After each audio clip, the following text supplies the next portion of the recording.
ಬಾವನ್ ಜೊತೆ ಅಷ್ಟೊಂದು ಹೊರಟಾಗಿ ನಡ್ಕೊಳ್ಳೋ ಅವಶ್ಯಕತೆ ಆದ್ರೂ ಏನಿತ್ತು ನಿನಗೆ? ಆ ಮದನ್ ಎಂತವನು ಅಂತ ನಿನಗೂ ಗೊತ್ತು ತಾನೆ. ಬಾವನ್ ಮನ್ಸು ನೋಯಿಸಿ ಮದನ್ ಪರ ಮಾತಾಡ್ತಿಯಲ್ಲ. ನಾನೇನ್ ಮದನ್ ಪರ ಮಾತಾಡ್ಲಿಲ್ಲ ರವಿ, ಅಪ್ಪನ ಪರ ಯೋಚನೆ ಮಾಡಿದೆ ಅಷ್ಟೇ. ಅಪ್ಪನ ಆರೋಗ್ಯ ಸರಿ ಇಲ್ಲ ಅಂತ ಶ್ರೀಗ್ ಗೊತ್ತು ತಾನೆ. ಆದ್ರೂ ಆ ಮದನ್ ಜೊತೆ ಅಪ್ಪನ್ ವಾರ್ಡ್ ಮುಂದೆನೆ ಜಗಳ ಆಡ್ತಾರಲ್ಲ, ಶ್ರೀಗ್ ಒಂಚೂರು ಕಾಮನ್ ಸೆನ್ಸ್ ಬೇಡವಾ? ಕಾಮನ್ ಸೆನ್ಸ್ ಅನ್ನೋ ಪದಕ್ಕೆ ನಿನ್ನಿಂದ ಅರ್ಥ ತಿಳ್ಕೊಬೇಕಾಗಿಲ್ಲ ಬಾಬಾ. ಏನೋ ಆಗಿದೆ ಕಣೆ ನಿನ್ಗೆ, ಅದಕ್ಕೆ ಹಿಂಗ್ ದೆವ್ವ ಬಂದವ್ರಂಗ್ ಆಡ್ತಾ ಇದ್ಯಾ. ಪಾಪ ಮೊನ್ನೆ ಅಷ್ಟು ಪ್ರೀತಿಯಿಂದ ಬಂದ್ರಲ್ಲ ಬ್ಯಾಂಕ್ ಹತ್ರ ನಿನ್ನ ಹತ್ರ ಮಾತಾಡ್ಬೇಕು ಅಂತ, ಮಾತಾಡ್ದ ಅವ್ರ ಜೊತೆ ಜಗಳ ಆಡ್ ಕಳಿಸ್ದಲ್ಲ ಅಲ್ಲೂನು. ಸುಮ್ನೆ ಜಗಳ ಆಡಕ್ ನನಗೇನ್ ಹುಚ್ಚಿಡ್ದಿಲ್ಲ ರವಿ. ನೀನೇ ನೋಡಿಯಲ್ಲ ಅವತ್ತು ಅವ್ರು ಹೇಗ್ ಮಾತಾಡಿದ್ರು ಅಂತ. ನನ್ನನ್ನು ಯಾಕಾದ್ರೂ ಇಷ್ಟಪಟ್ನು ಅಂತ ಹೇಳಿದ್ರು. ನಾನು ಅವ್ರ ಹಿಂದೆ ಹೋಗಿದ್ನ ಮದ್ವೆ ಆಗಿ ಅಂತ ಹೇಳಿ.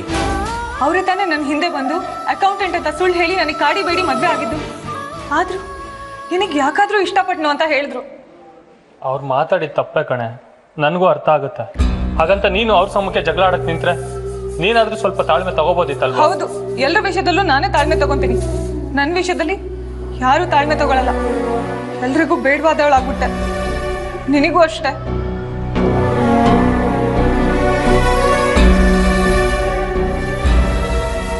ನಿನ್ನ ಅಳಿಸ್ಬೇಕು ಅಂತ ನಾನು ಈ ಮಾತು ಹೇಳಲಿಲ್ಲ ಕಣೆ. ನಿನ್ನ ಜೀವನ ಹಾಳಾಗ್ತಾ ಇರೋದು ನನ್ನಿಂದ ನೋಡೋಕ್ಕಾಗ್ತಾ ಇಲ್ಲ.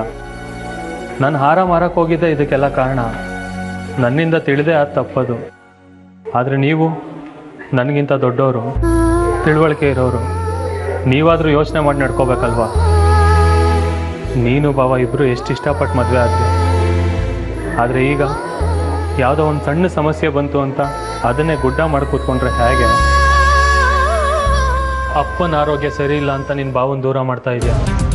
ಹಾಗೆ ನೋಡಿದ್ರೆ ಅಪ್ಪ ಆಸ್ಪತ್ರೆಗೆ ಸೇರಿರೋದು ಬಾವ ಏನೋ ಅಂದರು ಅಂತಲ್ಲ ಕಣೆ, ನೀನು ಬಾವ ದೂರ ಇದ್ದೀರಾ ಅಂತ.